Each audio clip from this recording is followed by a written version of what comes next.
भागवतम, भगवान एवं भागवतम, स्वार्थ में अण प्रत्यय हुआ है। और भगवान में 6 गुण हैं: ऐश्वर्य, धर्म, यश, श्री, ज्ञान और वैराग्य। इस 6 वक्ताओं ने, नारायण ने भगवान के ऐश्वर्य की व्याख्या की, ब्रह्मा जी ने भगवान के धर्म की व्याख्या की, नारद जी ने भगवान के यश की व्याख्या की, वेद व्यास जी ने भगवान की श्री की व्याख्या की, शुकाचार्य ने भगवान के ज्ञान की व्याख्या की और सूत जी ने भगवान के वैराग्य की व्याख्या की। यही भगवत्व है भागवत जी का। कोई कठिन नहीं सुना रहा हूं।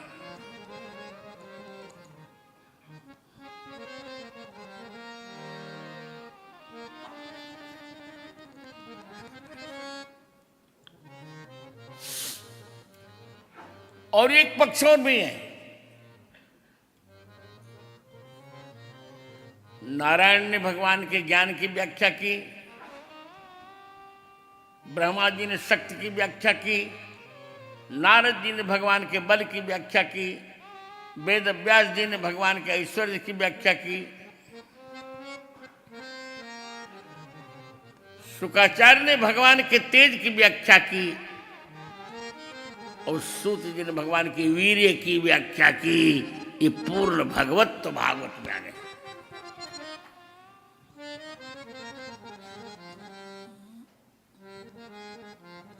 इतावता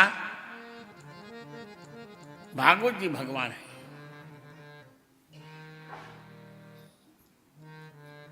इसमें भी 10वां स्कंद, क्या बात है, 10वें दशमो हरि।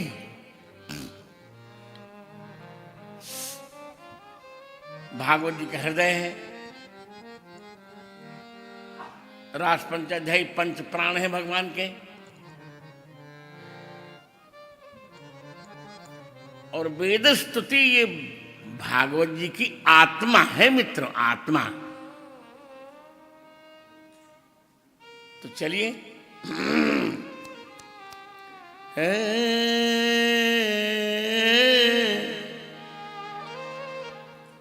अपरिमिता ध्रुवास्तनुभृतो यदि सर्वगता, अपरिमिता ध्रुवास्तनुभृतो यदि सर्वगता, तर्हि न साक्ष्यते नियमो ध्रुवनेतरथा, अजनितयन्मयं तदविमुच्य नियत्र भवे, अजनितयन्मयं तदविमुच्य नियत्र भवे, सममनुजानतं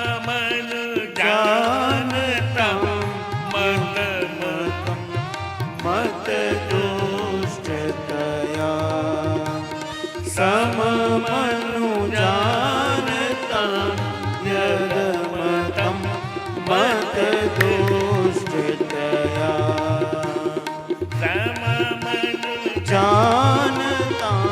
यदमतं मतदुष्टतया।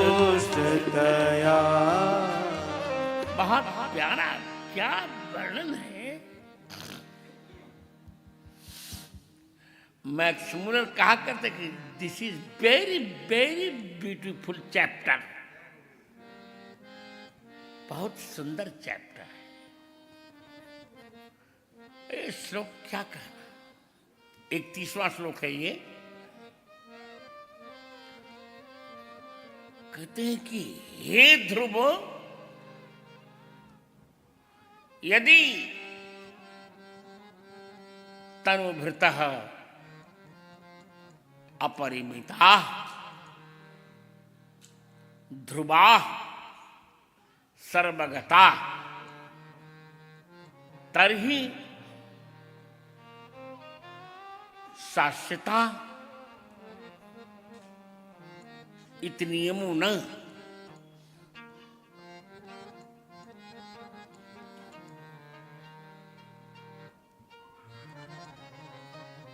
इतर्था नैताद्रिक नियमो भवेदेव।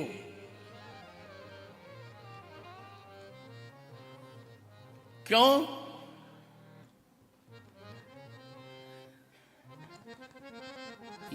यन्मयम् अजनि तत् अविमुच्य नियंत्री भवेत्।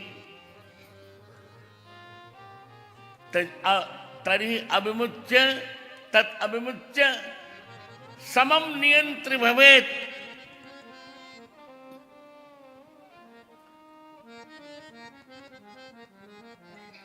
अनुजानताम यत् अमतम तत् मतदुष्टतया अमतम इति अन्वय प्रकारः।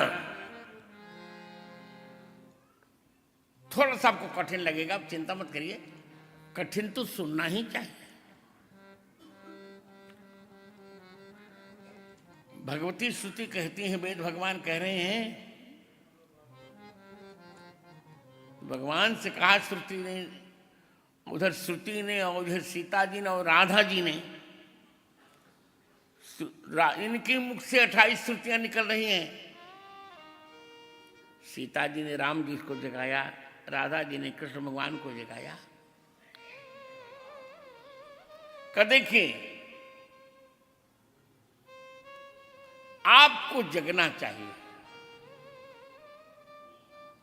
और आपको जगकर इस जगत का शासन करना चाहिए, नहीं तो ये उच्छृंखल हो जाएगा। अच्छा,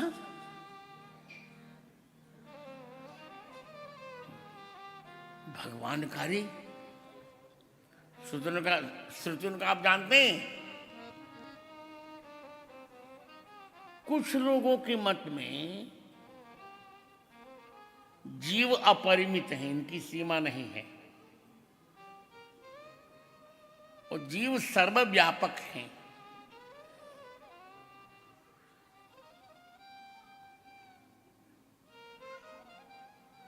यदि ऐसा मान लिया जाए, तरहि न शास्यते नियम, तब तो आप शासक नहीं रह पाएंगे जगत के। जब ये अपरिमित हैं, इनका आप शासन कैसे करेंगे? और श्रुति कहती है, अंतःप्रविष्ट शास्त्र जनानम। इसलिए प्रभु एक काम इसे होना ही चाहिए कि आप जगिए, और करूं क्या? पूरे नेतर था, ऐसा मत कीजिए, इनको सर्वव्यापक मत बनाइए। जीव सर्वव्यापक नहीं होना चाहिए, वो मत, वो पूर्व पक्ष है। जीव व्याप्य होगा, आप व्यापक होंगे।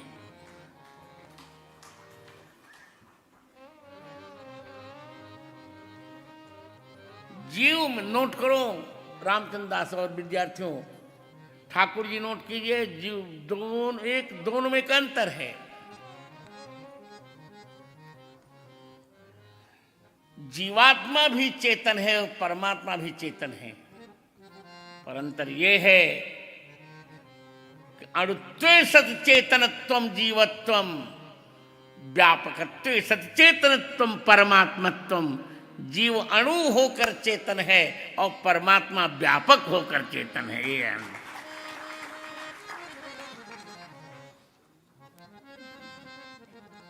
यही दोनों का अंतर है। जीव अणु है, अणु बहुत छोटा, अणु होकर व्यापक, अणु होकर चेतन है। अब परमात्मा व्यापक होकर चेतन है। कैसे किया जाए? बहुत अच्छा कह रहे हैं, बहुत अच्छा कह रहे हैं। इतना सुंदर कोई कह नहीं सकेगा। का जो लोग जीवात्मा को स्वतंत्र मानते हैं वे बहुत गलत कर रहे हैं। जीवात्मा स्वतंत्र हो जाएगा तब तो कोई उसका शासक नहीं रहेगा, तो सब कुछ अपने मन की करेगा, अब व्यवस्था हो जाएगी। अजनिच जन्मयम तद विमुच्य भवेत नियंत्री भवेत। हे प्रभु, एक पक्ष है इसका, बना रहे जीव अपरिमित, हमें आपत्ति नहीं है। बना रहे नित्य, हमें आपत्ति नहीं है। पर सर्वगत रहे, हमें कोई आपत्ति नहीं है। पर एक हमें आपत्ति है, इसके नियंता आपको रहना चाहिए। जीव पर यदि जीव पर नियंत्रण जगदीश्वर का होना चाहिए, तो कैसे होगा? बोले अजनी अजनी चयमयम तद विमुच्य नियंत्री भवे।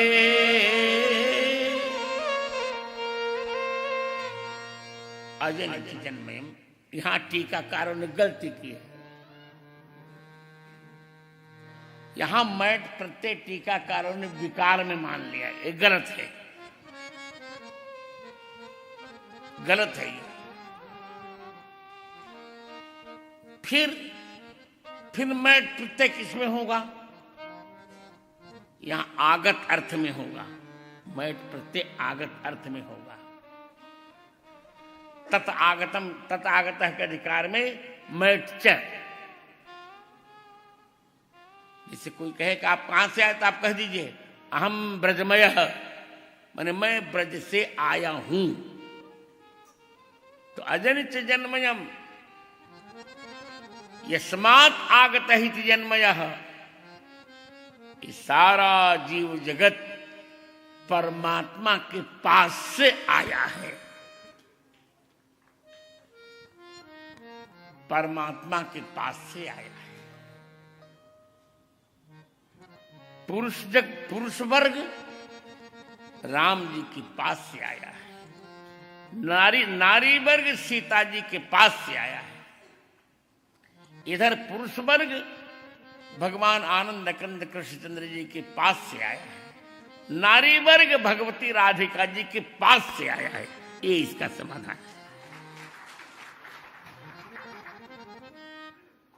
हम भगवान के विकार नहीं हैं। अब कैसे करिए टीकाकार, तो वो जाने, क्योंकि भगवान के पास तो विकार ही नहीं, तो हम विकार कैसे हो जाएंगे? क्योंकि चिदानंदमय देह तुम